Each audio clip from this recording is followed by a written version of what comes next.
안녕하세요. 반갑습니다. 기독교 인생 과목 성경과 인간 이해 1번을 맡은 장명수 교수라고 합니다. 여러분들 직접 만나 대면해서 학습을 나누어야 하는데 원래 바이러스 때문에 질병 때문에 이렇게 영상으로 먼저 인사를 드려야 합니다. 여러분들과 함께 한 학기 동안 즐거운 시간 인성 과목으로서 인간에 대한 가치관 우리의 진로 문제, 인간의 근본 문제를 다룬 구약 성경에 대한 책입니다.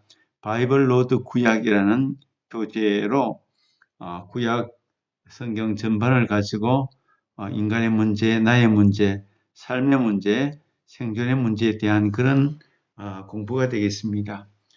여러분 대면에서 만나서 좀 더 구체적인 그런 내용들을 다루겠지만 일단 영상으로도 공부를 할 수밖에 없는 상황이어서 먼저 첫 번째 시간을 갖게 되었습니다. 바이블 로드 구약은 창세기부터 이제 구약 전반에 대해서 시작을 하게 됩니다. 인간의 창조와 또 하나님 백성의 선택, 또 창세기, 출애굽기, 레위기, 민수기, 신명기 쭉 이렇게 나가서 결국은 말라기까지 구약 성경 전체가 39권인데 이것을 객관적으로 이제 부분적으로 공부를 하게 될 것입니다. 우리 기독교 대학인 백석대학교는 인성 과목을 통해서 우리 학생들의 또 우리 인간의 삶의 진정한 가치, 삶의 존재의식, 사람이 올바르게 살 수 있는 가장 바람직한 가치관에 대해서 공부하고 학습하게 됩니다. 이번 한 시간을 통해서 여러분들과 진정한 삶의 가치관을 새롭게 한번 연구하고 정립해보는 그런 좋은 시간이 될 수 있으면 좋겠습니다. 첫 번째 1장은 세 번의 새로운 시작이라는 주제로 창세기, 제네시스라고 부릅니다. 제네시스, 창세기에 대한 공부가 되겠습니다. 우리 하나님은 인간을 창조하시고 지구를 창조하시고 우주 만물을 창조하시고 특별히 인간과의 관계 속에서 세 번의 큰 시작이 있게 되었습니다. 그 내용이 뭔가 하니까 창세기 1장에서 50장까지 있는데 먼저 1장에서 7장까지 첫 번째 시작으로 세상이 시작이 되고 인간을 창조하셔서 인간이 시작이 되고 또 인간이 하나님의 말씀을 어김으로 인하여 죄가 시작이 되고 각 민족과 언어가 시작이 되는 그런 내용들이 1장에서부터 시작해서 7장까지 담겨 있습니다. 이제 7장부터 11장, 창세기 7장부터 11장까지는 두 번째 시작으로서 노아 홍수와 관계되어서 노아의 자손들이 홍수 이후에 무지개 언약을 받게 되고 이제 노아 홍수와 함께 모든 인류가 사망을 당하고 심판을 받고 노아와 그 후손들이 새로운 역사를 시작하는 단계, 이것을 7장에서 11장까지 두 번째 시작으로 그렇게 이해를 할 수 있고요.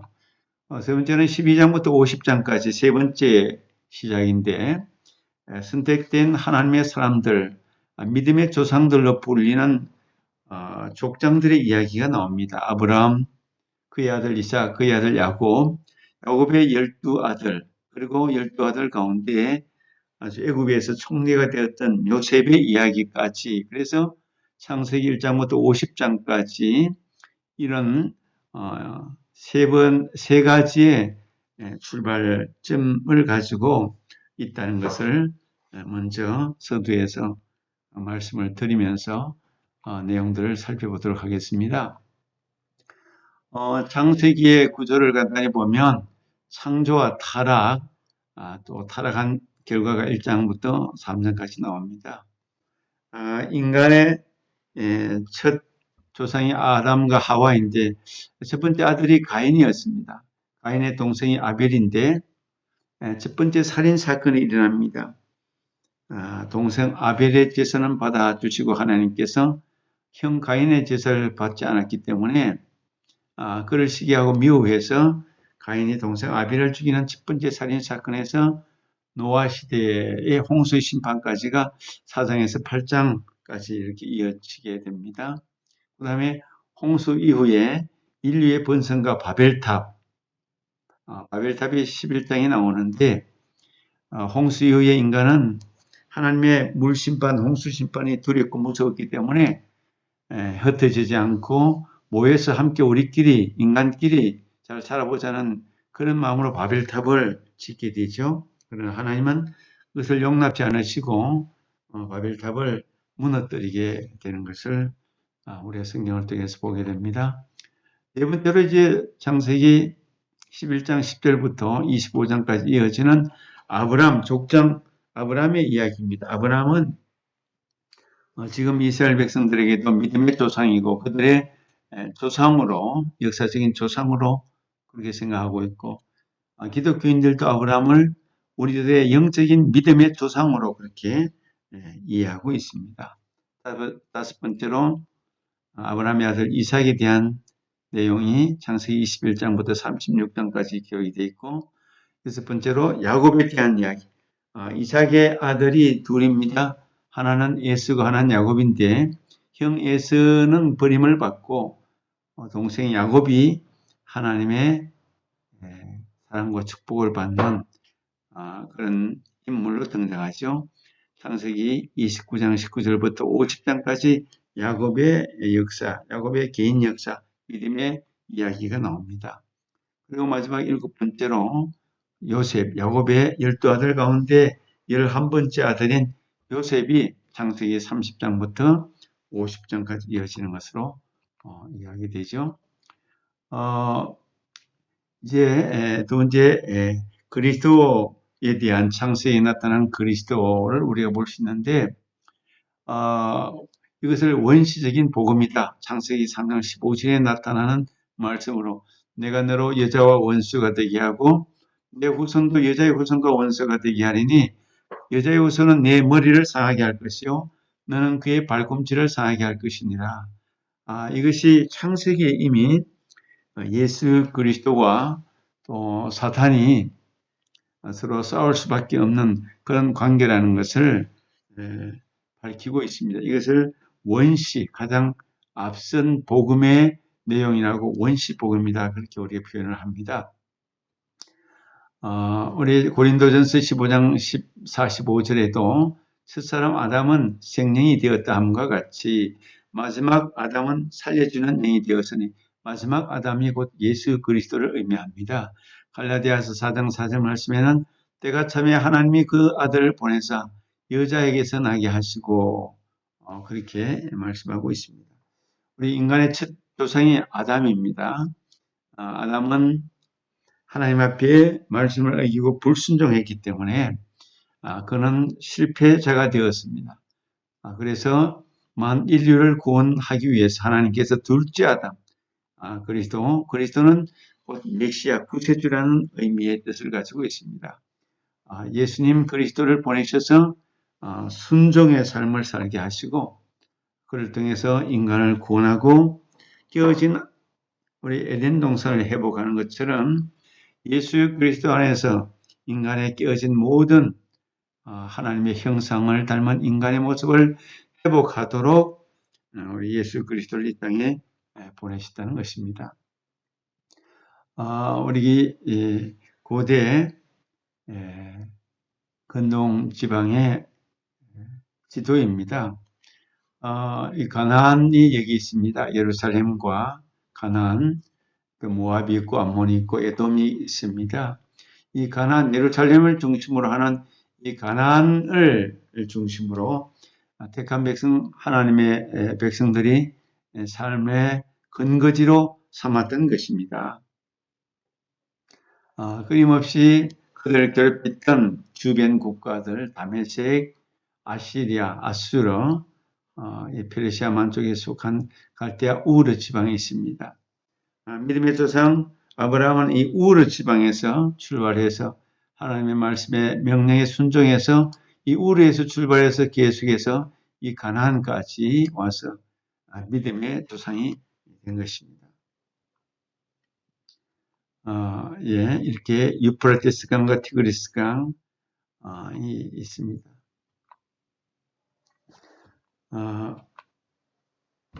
세 번째 핵심 주제는 이 세상은 주인이 있다는 것입니다. 세상의 기원을 알려주는 것, 기독교에서는 창조론을 주장합니다. 하나님이 모든 것을 창조하셨다. 세상에는 기원이 있는데 그 근본을 만드신 분은 하나님이시고 이 세상의 주인은 하나님이시다. 그러나 과학에서는 진화론을 가르치고 있습니다. 이 두 가지가 늘 팽팽하게 맞서고 갈등을 일으키지만 그러나 기독교인들은 분명히 창조론을 믿는다는 사실을 기억해 주시면 좋겠습니다. 진화론에서는 인간들과 또 인간과 유사한 유인원인 고릴라, 침팬지들이 공통된 조상을 가지고 있고 500에서 700만 년 전에 분리가 되었을 것이라고 그렇게 과학적으로 얘기합니다. 진화의 과정을 거쳐서 환경에 적응하여 만들어진 새로운 획기적인 종이라고 그렇게 보는 것이죠. 진화론이 답을 주지 못하는 질문으로 왜 인간이 존재하는가? 인간의 존재 목적이 무엇인가? 그리고 인간은 동물과 다르게 놀라운 이성을 가지고 있는데 그렇다면 인간은 동물과 다르게 사는 방법은 무엇인가? 참된 인간으로 살아가면 인간은 어떻게 사는 것이 바람직한 것인가? 여기에 대해서 진화론은 온전한 답변을 하지 못하고 또 진화론은 인간이 죽은 이후에 사후의 세계에 대해서도 전혀 답변을 내놓지를 못하게 되는 것이죠. 세상의 기원을 알려주는 것으로서 창조론은 하나님께서 6일 동안 세상을 창조하셨다고 그렇게 창세기에서 선포하고 있습니다. 창조 전에 여러 환경들이 먼저 창조가 되었습니다. 하나님의 말씀을 통해 첫째 날에 빛과 어둠이 창조가 되었고 둘째 날에 하늘과 물, 셋째 날에는 바다와 육조와 각종 식물들, 그리고 넷째 날에 태양과 해와 달, 그리고 각종 별들이 넷째 날에 만들어졌다고 성경은 말씀하고 있습니다. 다섯째 날에 새와 물고기들이 만들어지고 마지막 여섯 번째 날에 동물들과 인간이 창조되었다고 성경은 1장에서 기록하고 있습니다. 그리고 마지막 일곱째 날에는 하나님께서 모든 창조를 마치시고 안식하셨다 그렇게 성경은 일러주고 있습니다. 그래서 오늘날도 전 세계적으로 일주일을 단위로 원래는 토요일까지 일하고 하루가 주일날이었는데 지금은 사람들이 더 많이 쉬려고 그렇게 합니다. 금요일까지 일하고 토요일, 일요일 이틀을 쉬게 되는 것도 어떻게 보면 창조의 섭리하고 조금 다른 측면이라고 이해할 수가 있겠죠. 하나님은 인간이 일과 안식의 패턴을 배우고 행하도록 그렇게 말씀하셨습니다. 창조 기록에서 천문학이나 고도의 기술을 배우려고 해서는 안 됩니다. 존 칼빈이 그렇게 말했습니다. 성경을 과학서적처럼 문자 그대로 읽고 이해해서는 안 된다는 뜻입니다. 성경에는 여러 가지 다양한 인간의 삶의 방법을 가르쳐 주는 것이 아니라 인간의 창조와 인간의 삶의 방향과 목표, 인간이 죽음 이후에 가야 할 곳, 근본적인 정체성에 대한 말씀을 성경은 기록하였습니다. 정명과 또 믿음이라고 했는데 창세기부터 요한계시록까지 나오는 성경의 모든 말씀들을 우리는 인간적인 눈으로 구체적으로 증명하지 못하지만 그러나 분명한 사실과 진리에 입각하여 믿음을 가지고 바라보면 모든 것이 확고한 진리로 우리에게 믿겨지게 되는 것을 알 수가 있습니다.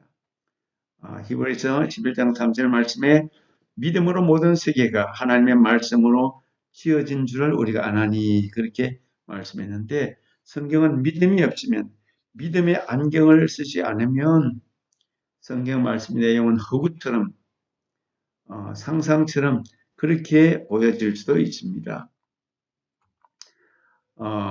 세상과 인간 그렇습니다.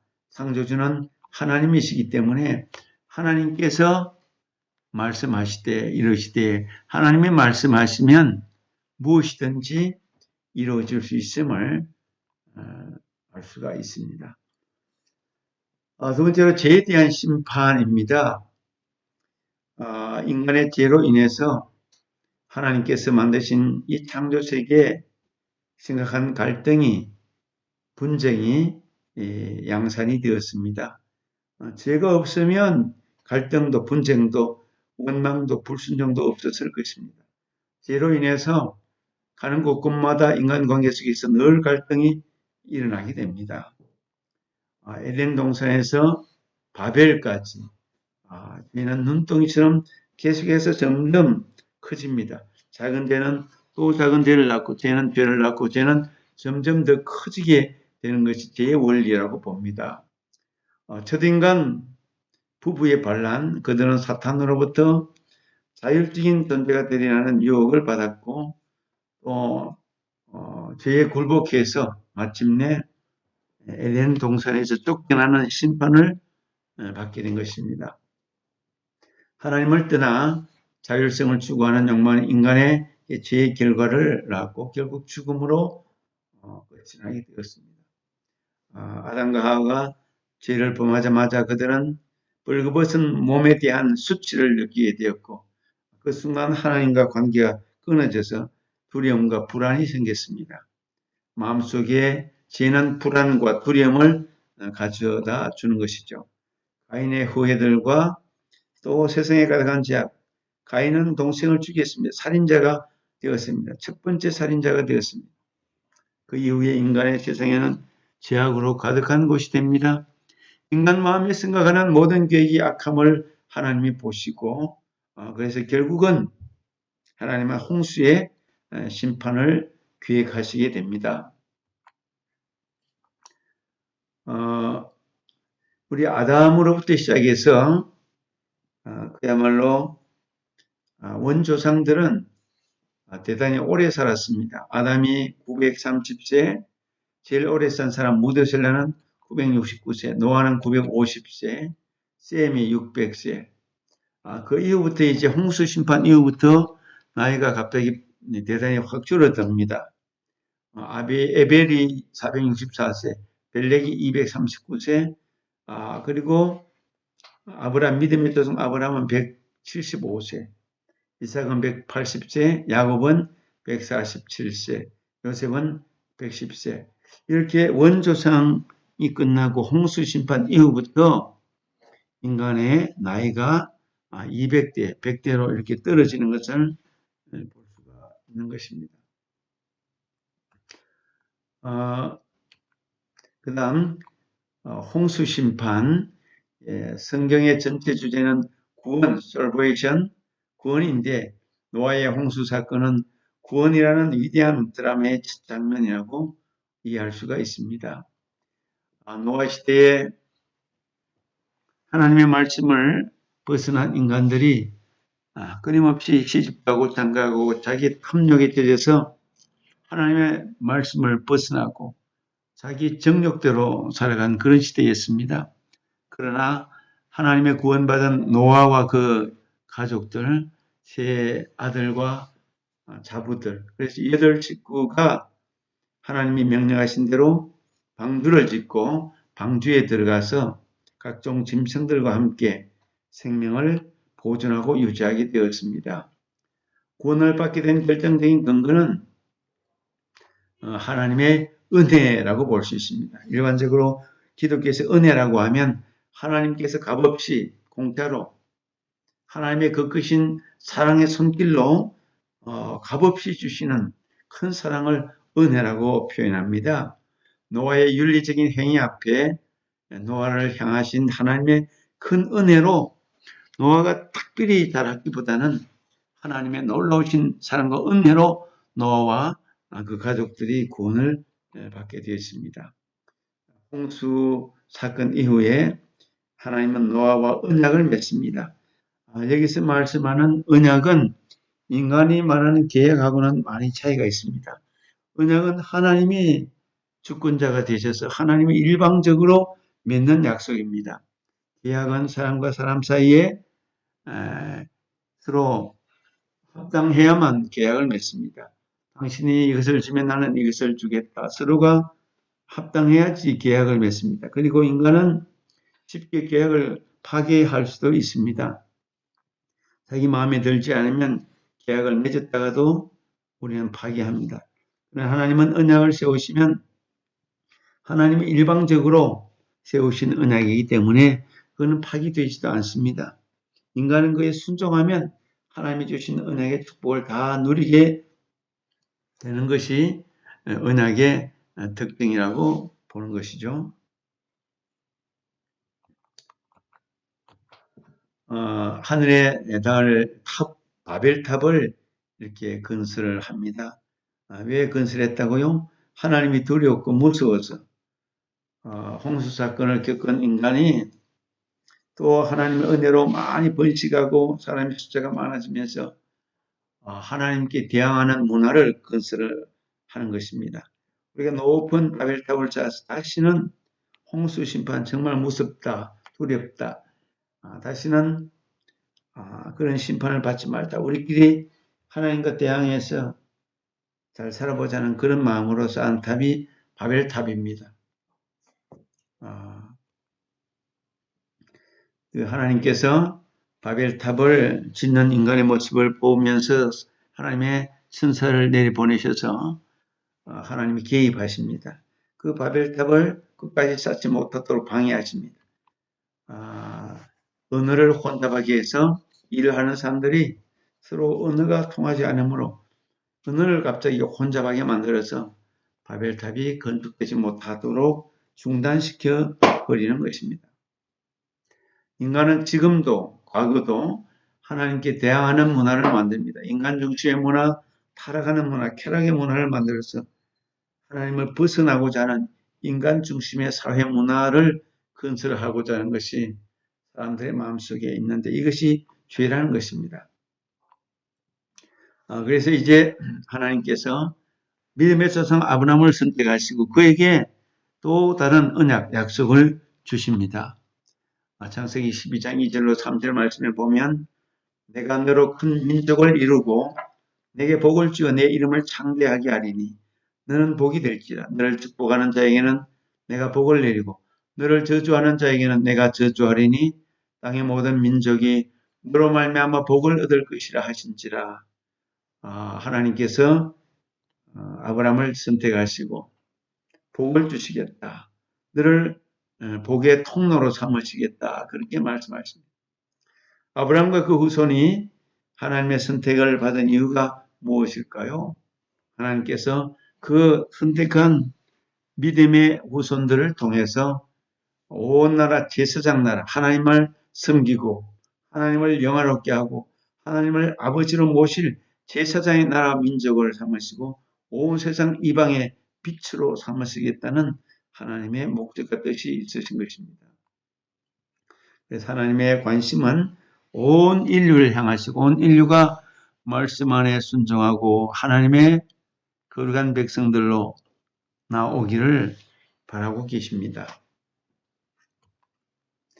아브라함과 후손들 실수투성의 보통 인간들 히스토리라고 했는데 일반적인 인간의 이야기를 우리는 기록할 때 히스토리 역사 이야기 사람들이 행한 사람들의 이야기라고 한다면 히즈 스토리 대문자로 써서 히즈는 그분의 이야기 하나님의 이야기 성경은 그분의 이야기 하나님의 이야기 그래서 대문자 his story라고 그렇게 쓰는데 이것이 이제 줄어들어서 history 역사 인간의 이야기라고 할 때는 소문자로 세상의 역사 세계의 역사 한 나라의 역사도 history 그렇게 이야기하는 것입니다.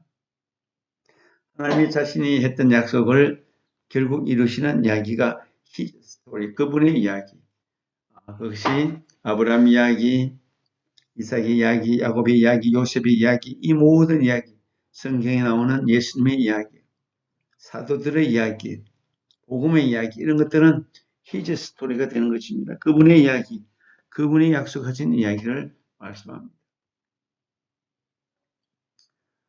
우리 생각 나누기를 같이 한번 생각해 봅니다. 지금까지 살아오면서 우리 하나님에 대해서, 창조주에 대해서 생각을 해보았거나 깨닫는 순간이 있다면 언제였는가 한번 생각해 보시기 바랍니다. 무엇 때문에 내가 하나님에 대하여 진지하게 생각해 보았는가?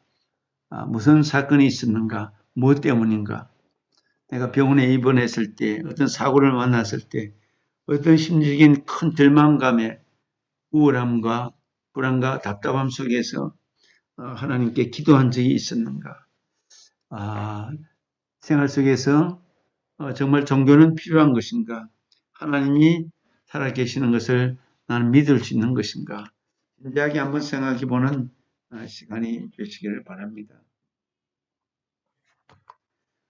그리고 하나님의 신실하심과 선하심을 의심하도록 유혹받은 때가 있었는가? 그럴 때가 있죠. 하나님께 기도했는데 응답이 되지 않는다. 다른 사람은 다 잘 되는데 나만 자꾸 실패하는 것 같다. 나만 열등감을 심하게 느낀다. 상처받은 일이 많다. 내가 왕따를 많이 당해보았다. 하나님이 살아계신다면 나에게 이렇게 할 수가 있는가? 성경에 욥이라는 인물이 나옵니다. 그가 하나님 앞에 의인인데도 불구하고 사탄의 유혹에 의해서 큰 심판을 당분간 받게 됩니다. 질병이 생기고 자녀가 죽고 자기 몸에 악창이 생기는 아주 큰 아픔과 위기를 만나게 되죠. 그때에 욥은 하나님에 대하여 참 마음속에 원망과 불평도 막 일어나고 하나님께서 왜 나에게 이런 고통을 주셨을까? 하나님의 선하심과 신실하심에 대하여 마음속 깊은 곳에서 의심이 일어나기도 했던 것입니다. 그런 경우에 특별히 사춘기 때, 청년 때에 이런 인생의 위기를 만날 때 믿는 사람들도 하나님을 떠나고 싶고 하나님이 살아계신가에 대하여 의심이 생길 때가 있습니다. 이런 유혹을 받을 때 어떻게 극복하고 어떻게 믿음을 지키고 어떻게 종교성을 포기하지 않고 계속 유지하고 그 종교적인 또 신앙적인 마음을 잘 간직하고 유지해 나갈 수 있을 것인가? 인간의 삶 속에는 끊임없이 이런 위기들이 찾아오고 있다는 것을 우리는 알고 있습니다. 이런 위기를 만났을 때 그런 것을 직면할 때 무엇을 어떻게 해야 할 것인가? 어떻게 이런 위기를 심리적인 동요, 방황, 좌절, 절망을 어떻게 극복할 것인가를 한번 생각해 볼 필요가 있습니다. 그리고 죄악이 가득한 세상에서 노아와 그 가족들이 홍수 심판을 면하고 구원을 얻을 수 있었던 원인은 무엇일까? 그렇습니다. 아주 옛날 얘기지만 노아 시대는 굉장히 창세기에 나오는 오래된 이야기입니다. 죄악이 가득한 세상에서 어떻게 해서 노아는 하나님 앞에 의인이라고 인정을 받았을까?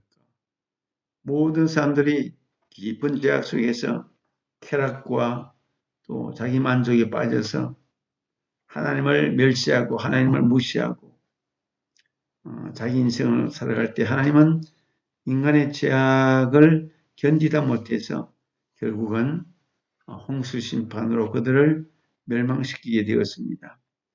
그런 어둠의 땅, 절망의 땅에서도 의인 노아의 가족들은 살아남게 되었습니다.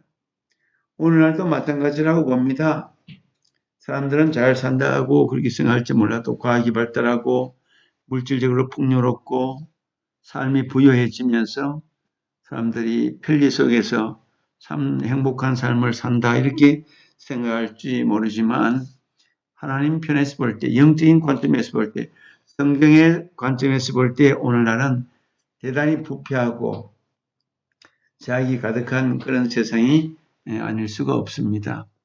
이런 세상에서 어떻게 우리가 노아처럼 의롭게 살 수 있을 것인가? 믿음을 가지고 하나님 말씀대로 순종하며 살아갈 수 있을 것인가에 대해서 우리는 고민하게 됩니다. 노아가 구원을 받은 것처럼 우리도 이 고난의 시대, 위기의 시대, 때로는 절망의 시대, 죄악이 관영한 오늘 이 시대에서 노아처럼 구원을 받을 수 있는 방법은 무엇인가? 이런 것들을 우리가 진지하게 토론하고 고민해 볼 수 있는 시간이 되었으면 좋겠습니다. 네 번째 우리가 생각해 볼 것은 아브라함은 어떤 점에서 모든 믿는 자의 조상이 된다고 생각을 합니까? 기독교인들은 아브라함에 대해서 쉽게 잘 알지만 혹시 종교를 갖지 않은 분들은 아브라함에 대해서 잘 알 수 없을 것입니다.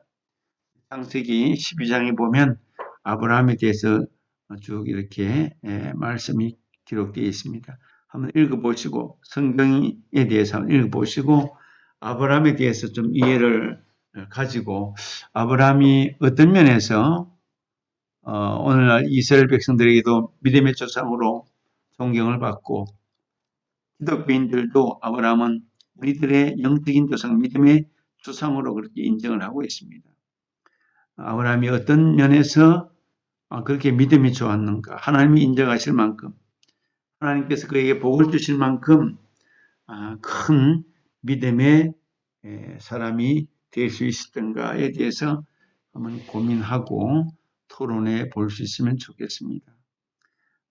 우리 기독교 인천 과목은 이처럼 성경에 대해서 여러분들이 쉽게 접하지 않고 쉽게 읽어보지 않는 성경에 대해서 이렇게 시간을 내어서 공부함으로 인하여 우리 인생에 있어서 지혜를 주고 또 삶의 방향을 바로 잡아주고 또 올바른 길을 걸어갈 수 있는 그런 가치관, 행복한 온전한 세계관을 심어주는 것이 기독교 인생 과목입니다.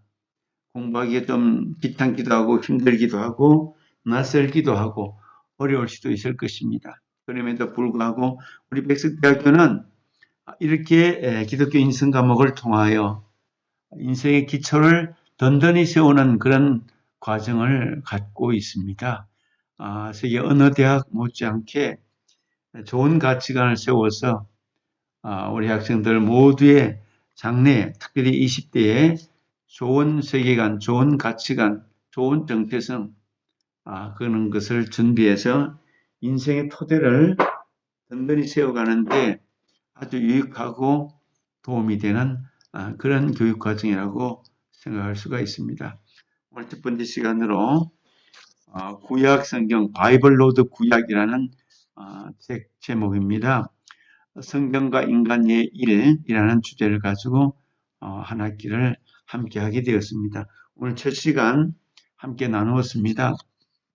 남아있는 시간은 여러분들이 실시간으로 질문하고 토의하면서 자신의 어떤 신앙관, 종교관에 대해서 같이 나눠보는 시간이 될 수 있기를 바랍니다.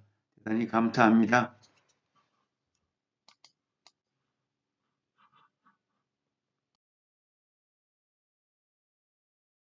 창세기는 성경의 제일 첫 번째 책입니다. 창세기는 크게 두 부분으로 나뉘어지죠. 1장에서 11장까지는 하나님과 온 세상에 대한 이야기이고 12장부터 50장은 하나님과 한 사람, 아브라함과 그의 가족에 대한 이야기입니다. 그리고 12장의 처음에 나오는 사건이 이 두 이야기를 이어주는 고리입니다. 두 이야기를 이어주는 하나의 고리가 성경 전체 이야기를 이해하는 힌트가 되죠. 창세기는 1장 2절에 쓰여진 대로 하나님께서 텅 비어있고 무질서와 어둠뿐인 세상을 하나님의 질서대로 세상을 채우도록 창조함으로 시작됩니다. 그리고 하나님은 생명이 번성할 수 있는 세상으로 만드세요. 하나님은 사람을 창조하세요. 히브리어로 사람은 아담입니다. 하나님의 형상을 담도록 창조된 사람은 하나님이 만드신 세상에서 멋진 임무를 수행할 수 있었어요. 즉, 사람은 하나님의 성품을 이 세상에 나타내도록 지어졌습니다. 사람은 하나님과 바른 관계를 맺고 하나님을 대신해서 하나님의 뜻대로 세상을 다스리시는 것이죠. 사람이 이 임무를 잘 완수한다면 세상은 더 아름답게 번성하게 되죠. 하나님은 사람을 축복하시고 하나님의 아름다운 동산 에덴에서 살아가고 세상을 다스리도록 하셨어요. 하나님은 사람을 영혼이 없는 동물이 아니라 생각하고 선택할 수 있는 하나님의 형상으로 만드셨어요. 여기서 선악을 알게 하는 나무가 등장하죠. 모든 세상과 사람을 만드신 하나님의 선과 악을 결정하는 기준이 됩니다. 사람은 하나님이 가르쳐 주신 선과 악의 기준을 믿고 따를지, 아니면 내가 기준이 되어서 스스로 선과 악을 결정하며 살아갈지 선택하게 되죠. 하나님의 기준과 말씀을 따르지 않는 것은 생명을 주시는 하나님을 떠나는 거예요. 그럼 죽음을 맞이할 수밖에 없어요.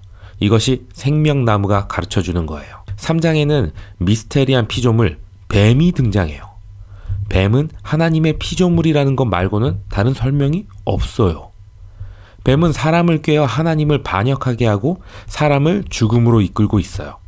뱀은 선악을 알게 하는 나무의 열매를 먹으면 어떻게 되는지 하나님과 전혀 다르게 말해요. 뱀은 선악을 알게 하는 나무의 열매를 먹어도 절대 죽지 않는다고 말해요. 눈이 밝아져서 하나님처럼 되어서 선과 악을 알게 된다고 말했어요.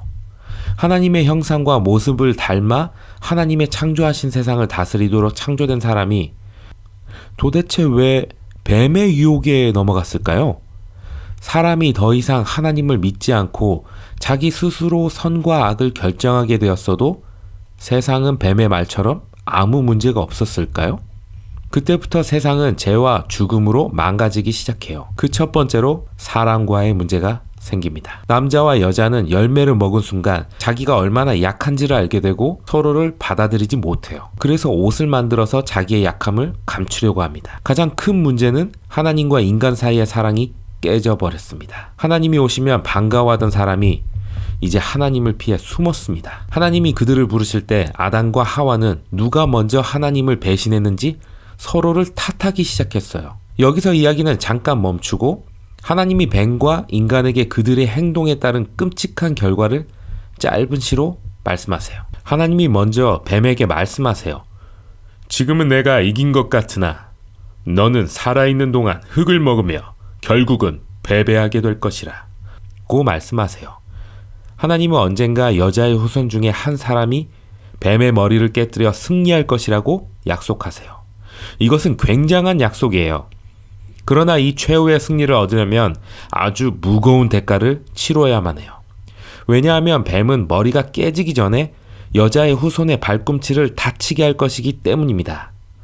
이것은 고난받은 왕에 대한 신비로운 약속이에요. 지금까지 이야기를 볼 때 이 약속을 하시는 것은 하나님의 은혜라는 것을 기억해야 해요. 인간은 자신을 만드시고 사랑하신 하나님께 반역했어요. 그러나 하나님은 그들을 구하시겠다고 약속하세요. 하지만 사람은 이 약속이 이루어질 때까지 자신들이 한 행동 때문에 고통을 받아야 했어요. 하나님은 아담과 하와에게 앞으로 집이나 들판에서뿐 아니라 살아가는 모든 곳에서 슬픔과 고생이 있으며 결국 죽음으로 끝나게 될 것이라고 말씀하셨어요. 여기서부터 하나님의 아름다운 창조 이야기는 엉망이 되기 시작합니다. 3장부터 11장까지는 하나님을 버린 삶으로 인해 인간의 모든 관계가 망가져버린 모습을 보여줍니다. 가인과 아벨의 이야기인데요.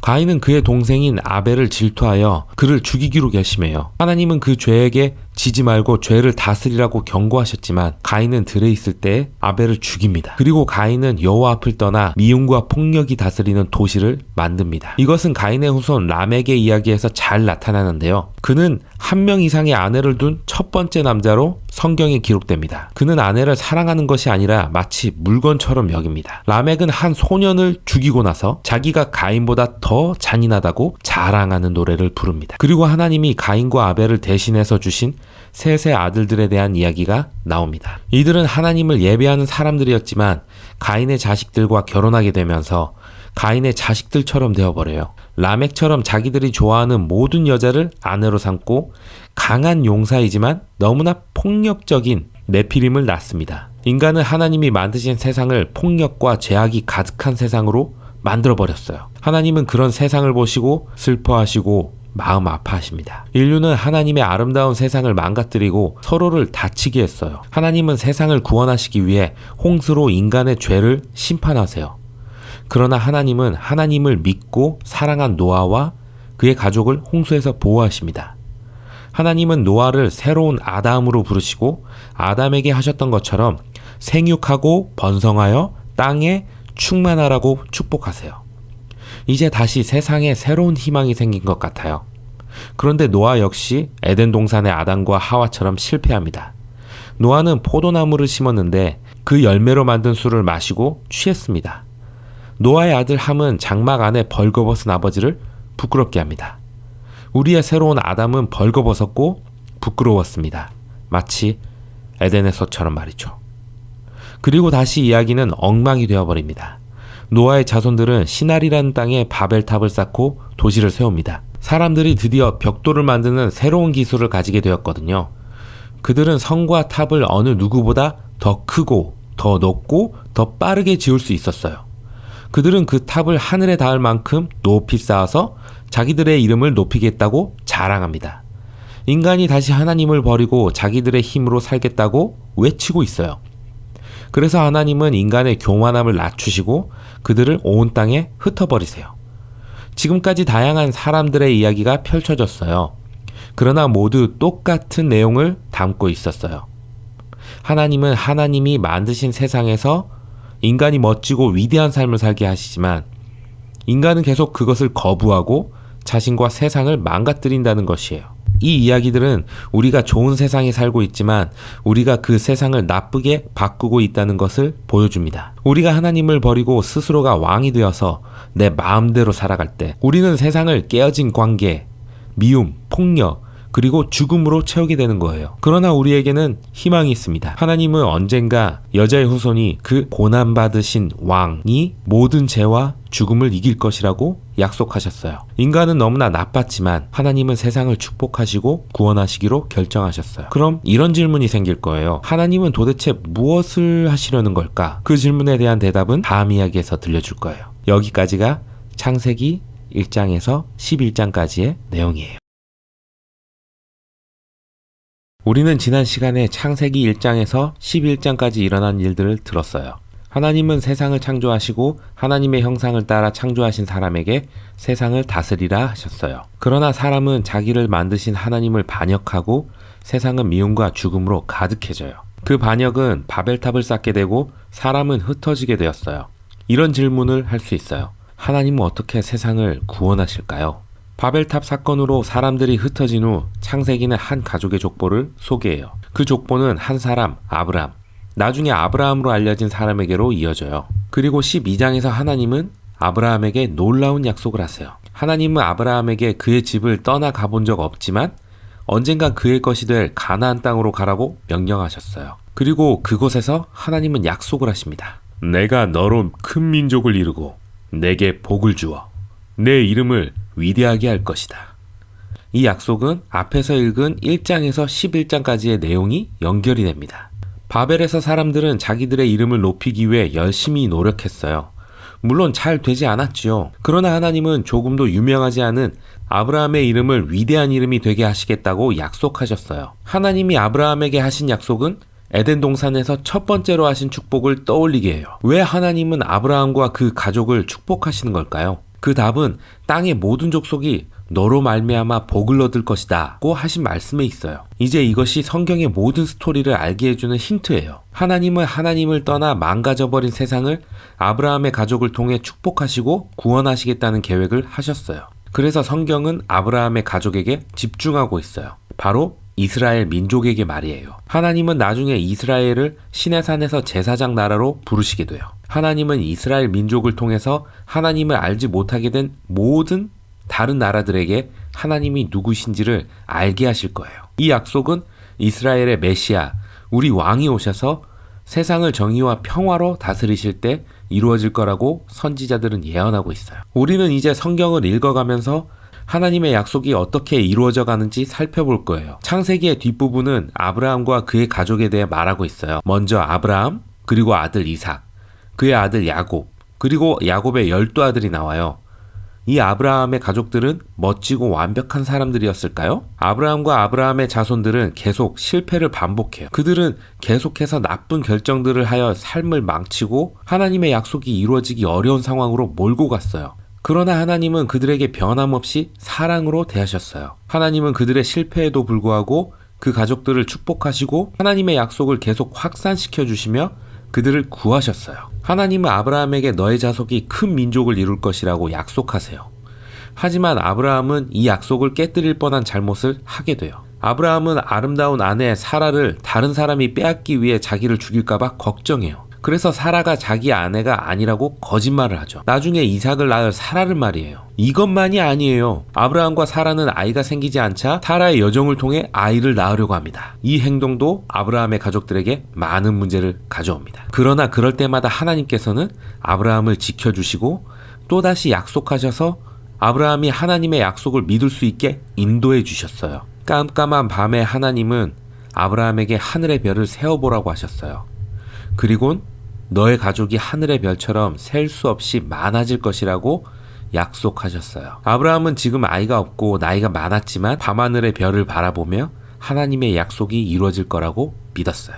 그리고 하나님은 아브라함 때문에 모든 민족과 사람들이 복을 얻게 될 것이라고 약속하셨어요. 그 복은 사람들이 다시 하나님과 함께하는 복이에요. 하나님은 아브라함에게 그 언약의 표시로 가족의 모든 남자들은 할례를 받으라고 명령하세요. 이것은 가족이 늘어나는 것이 하나님의 선물이라는 것을 기억하는 거예요. 마침내 아브라함은 많은 자손을 낳았고 나이가 들어 세상을 떠납니다. 이삭의 아들 야곱은 마치 영화 같은 삶을 살았어요. 야곱의 이름은 거짓말쟁이, 사기꾼이라는 뜻이에요. 야곱은 배가 고팠던 형 에서에게 장자권을 사고 늙어서 눈이 잘 안 보이는 아버지를 속여서 형 에서의 축복을 빼앗아 버렸어요. 야곱은 가장 사랑한 아내 라헬과 함께 4명의 아내가 있었어요. 그 아내들에게서 태어난 자식들은 서로 사이가 좋지 않았죠. 형과 아버지를 속였던 야곱은 외삼촌 라반에게 늘 속임을 당했어요. 그렇지만 하나님이 함께 해주셨던 야곱은 자신이 떠나온 고향으로 돌아갔어요. 그 길에서 야곱은 하나님께 축복해달라고 매달리며 씨름을 하게 돼요. 야곱은 형과 아버지만이 아니라 하나님도 이기려고 했어요. 그런 야곱을 하나님은 축복해주시고 이스라엘이라는 새로운 이름을 주시죠.